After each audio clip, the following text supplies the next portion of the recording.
歡迎收睇六環彩頻道，我係主持人邢道蕭。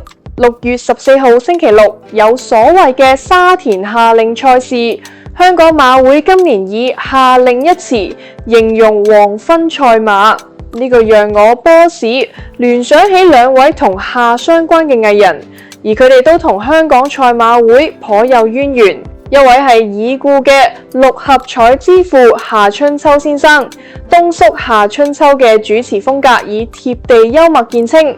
佢喺主持六合彩節目嘅時候，善用精警語句與觀眾互動，節奏輕鬆詼諧，總能夠以親和力拉近同觀眾嘅距離。其獨特嘅風格至今仍然為唔少人所津津樂道，而夏令賽馬亦都令我波士諗起另一位，就係夏令振先生。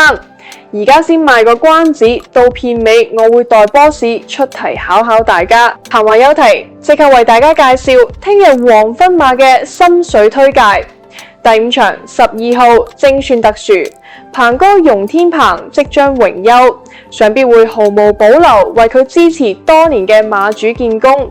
呢匹馬跑1400特街，當上人呢係比較欣賞嘅輝仔。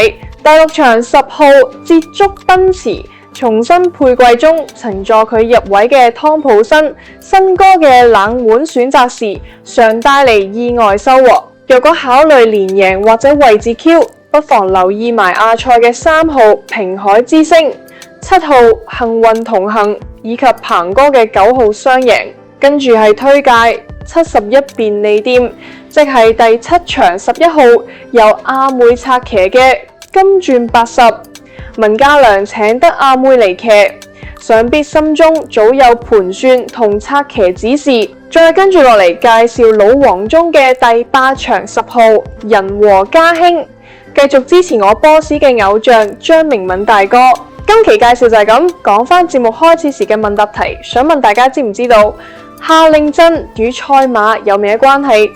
而佢又真係嗰一位著名藝人呢？答得最快答而又講得最詳細嘅朋友，將可獲得我波士送出嘅精美紀念品一份。希望大家多多參與，以及多謝大家收睇今期嘅節目。